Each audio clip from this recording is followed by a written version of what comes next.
عقل گمراہ ہے، عقل نادان ہے، عقل مادی ہے، عقل انسان کی ظلمتوں میں بھٹک رہی ہے. عقل کو کیا خبر کہ مقام رسالت کیا ہے؟ عقل کو کیا قدر کہ حد کیا ہے، کیا خبر، اور حد سے بڑھنا کیا ہے اور حد سے کم ہونا کیا ہے. جیسے امام شرف الدین بصیری رحمۃ اللہ علیہ نے قصیدہ بردہ شریف میں کہا، اور بہت سارے ائمہ نے یہ بات لکھی، انہوں نے کہا کہ آقا علیہ السلام کی شان کے بیان میں کوئی حد نہیں ہے، بس ایک وہ کلمہ نہ کہو جو عیسائیوں نے حضرت عیسیٰ کے لیے کہا تھا، بس اس کے سوا جو چاہو کہو وہ شان مصطفیٰ سے کم تر ہے. اور نصارہ نے حضرت عیسیٰ کے لیے کیا کہا تھا؟ خدا کہا تھا یا خدا کا بیٹا کہا تھا. تو میں بس وہ دعویٰ نہ کرو، حضور کو خدا نہ کہو، خدا نہ بناؤ معاذ اللہ، خدا نہ سمجھو بس،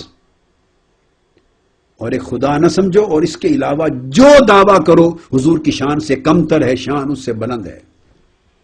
لوگوں کے ذہنوں میں، کئی ذہنوں میں یہ غلط فہمی، ایک مغالطہ، ایک فتنہ، یا ایک بے اعتمادی اپنے عقیدے پر اور کنفیوژنز یہ ایگزسٹ کرتے ہیں، اور ایک فتنہ بھی عقیدے میں ایگزسٹ کرتا ہے کہ لوگ شان بڑھا دیتے ہیں اور کوئی جملہ بولتا ہے کہ خدا سے ملا دیتے ہیں، خدا سے ملا دیتے ہیں. یہ جملہ کئی لوگوں کی زبان سے آپ نے سنا ہوگا کہ دیکھیے جی خدا سے، حضور کو خدا سے ملا دیتے ہیں. استغفر اللہ العظیم. ان آیات کا پورا مطالعہ ختم کرنے کے بعد میں اس موضوع پر آؤں گا کہ مقام رسالت کے باب میں خدا سے ملانا یا نہ ملانا کیا ہے، اس کا معنی کیا ہے اور حقیقت کیا ہے. میں اس سبجیکٹ کو لوں گا انشاءاللہ پورا، لیکن اس وقت یہ بتا رہا ہوں کہ حد سے بڑھا دیتے ہیں. تو حد سے نہیں بڑھایا کبھی کسی نے آقا علیہ السلام کو، نہ کوئی بڑھا سکتا ہے.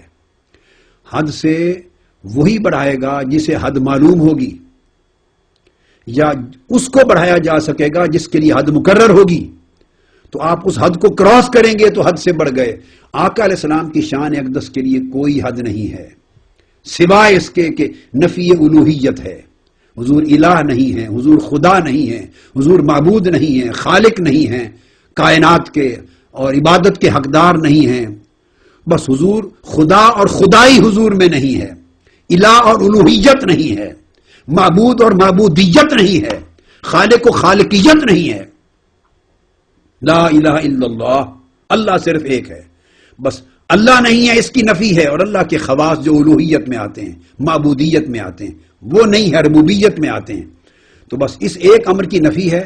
اس کے بعد آقا علیہ السلام کی شان باقی تو مخلوق کا آ جاتا ہے. وہ خالق کی نفی ہو گئی، اور علاوہ خالق کے باقی تو سب مخلوق ہے، خلق ہے، باقی تو ساری خلق ہے. تو ساری خلق میں آقا کی تو حد کوئی نہیں. خلق کی جہاں حد ختم ہوتی ہے وہاں تاجدار کائنات اپنے قدموں سے اور سراپا کے ساتھ اوپر کھڑے ہیں. معراج کی رات جب آقا علیہ السلام عرش معلیٰ پر آپ قائم ہوئے اور عالم لامکاں میں گئے، تو عرش معلیٰ اور سدرۃ المنتہا یہ مخلوق کی آخری حد ہے. مخلوق سدرۃ المنتہا سے آگے نہیں جا سکتی، ارواح انبیاء نہیں جا سکتی، ملائکہ نہیں جا سکتے، عالم انوار نور نہیں جا سکتا، جبرائیل امین نہیں جا سکتے، اور مخلوق کی کوئی شے عالم خلق کی عرش معلیٰ اور سدرۃ المنتہا سے آگے نہیں جا سکتی. اس لیے اس کو سدرۃ المنتہا کہتے ہیں کہ وہاں انتہا ہو گئی عالم خلق کی. تو جہاں پر عالم خلق کی انتہا تھی، جب آقا علیہ السلام اس کو کراس کر گئے، اور جبرائیل امین بھی وہاں رہ گئے اور براق بھی رہ گیا، اور جہاں عالم خلق ختم ہو گیا، جب حضور اس سے اوپر کھڑے تھے، تو عالم خلق کی انتہا اس وقت مصطفیٰ کے اگلے سفر کی ابتدا بن گئی تھی. وہ حضور کے قدموں کے نیچے تھی وہ انتہا. تو بولیے کون سی حد رہی، اور کس حد سے بڑھنا اور کس حد سے نہ بڑھنا. آقا علیہ الصلوۃ والسلام خلق اور خالق کے درمیان برزخ ہیں. خلق اور خالق کے درمیان برزخ ہیں. خلق میں ہیں مگر خلق پر ہیں. دو شانیں ہیں، خلق میں بھی ہیں مگر قدم ساری خلق کی انتہا پر بھی ہیں. اور جب قدم کسی چیز پہ رکھا جاتا ہے تو سراپا سارا اس کے اوپر ہوتا ہے. تو حضور مخلوق میں بھی ہیں اور ساری مخلوق کی انتہا پر بھی ہیں. یہ ایک برزخ ہے، اوپر خالق ہے. آقا علیہ الصلوۃ والسلام کی ذات اقدس سے اوپر. سو حد سے بڑھنے کا تصور کبھی ذہن میں نہ لایا کریں، یہ گمراہی ہے. حدیں امت کے لیے، ساری مخلوق کے لیے حدیں ہیں. ماں باپ کے ادب کی حد ہے، استاد کے ادب کی حد ہے، مشائخ کے ادب کی حد ہے، اپنے شیخ کے ادب کی حد ہے، اساتذہ کے ادب کی حد ہے، اکابر کی ادب کی حد ہے، اور اولیاء اللہ کی ادب کی حد ہے، صحابہ کرام اور اہل بیت اطہار کی ادب کی حد ہے، امت میں ہر ایک کی ادب کی حد ہے، ایک کی اس سے بلند، اس کی اس سے بلند، اس کی اس سے بلند، بلند سے بلند تر حدیں ہیں، مگر جب بارگاہ رسالت محمدی تک پہنچ گئے تو حدیں ساری نیچے رہ گئیں، حدیں نیچے رہ گئیں، پھر کوئی حد نہیں ہے۔ جب صحابہ کرام آقا علیہ السلام کا لعاب دہن اٹھا کے چہروں پر ملتے تھے تو بولیے حد میں رہتے تھے، ادب کے اندر یہ حد سے گزر جاتے تھے۔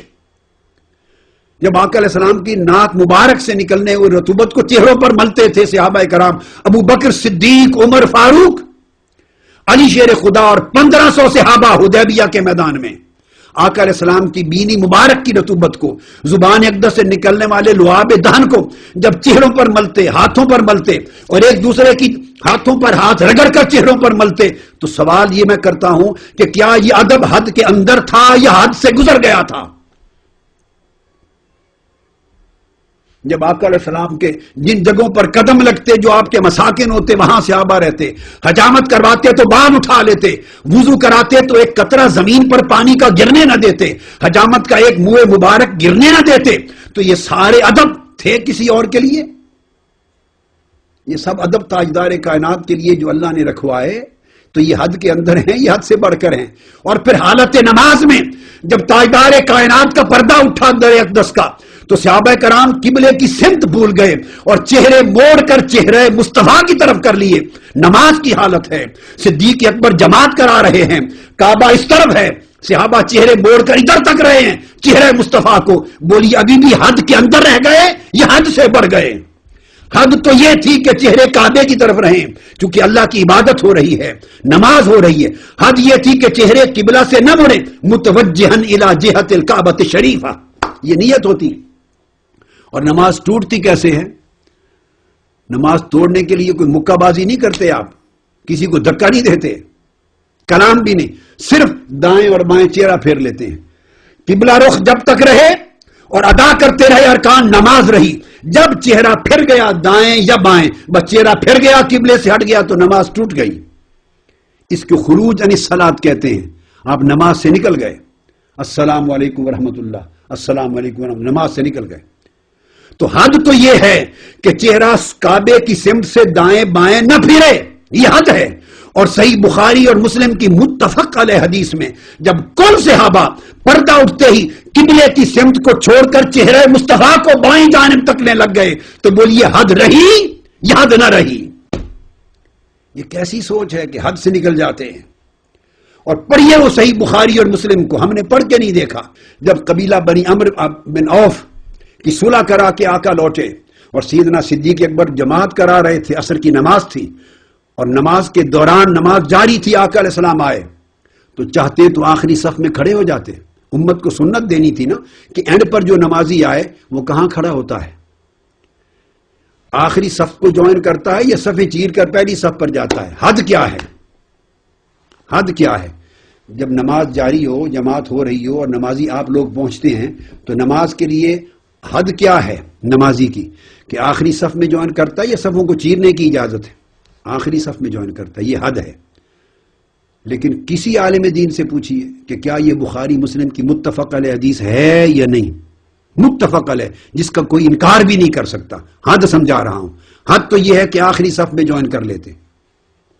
امت کو تعلیم یہ دی جن کے لیے حدیں ہیں، مگر جس ذات کے لیے حد نہیں، اس نے کیا کیا؟ جب تشریف لائے تو صفوں کو چیرتے ہوئے گزرتے گئے پہلی صف تک۔ تو اگر صف در صف لوگ کھڑے ہوں، کندھوں سے کندھے ملا کر کھڑے ہوتے ہیں، آپ کو پتا ہے، کندھے سے کندھے ملا کر جوڑ کر کھڑے ہوتے ہیں۔ صف کہتے اسی ہیں جڑ کر کھڑے ہونا، جگہ تو نہیں ہوتی آدمی کے گزرنے کی، اب جڑی ہوئی صفوں کو چیر کر گزرنا۔ فصفق الناس، تو لوگوں نے پھر تالیاں بجانا شروع کر دی۔ آقا علیہ السلام صف در صف چیرتے ہوئے گزرتے گئے۔ اب وہ چونکہ نماز پڑھ رہے تھے، بول نہیں سکتے تھے دوران نماز، تو قرآن حدیث پاک بات ہے فصفق الناس فلما اکثر الناس التصفیق، پھر لوگوں نے تالیاں بجائیں کہ سیدنا ابو بکر صدیق کو آگاہ کریں کہ یا ابو بکر صدیق، تاجدار کائنات تشریف لے آئے ہیں، مصلی چھوڑ دو۔ مگر جب ان کو یہ اندازہ نہیں ہوا تو فلما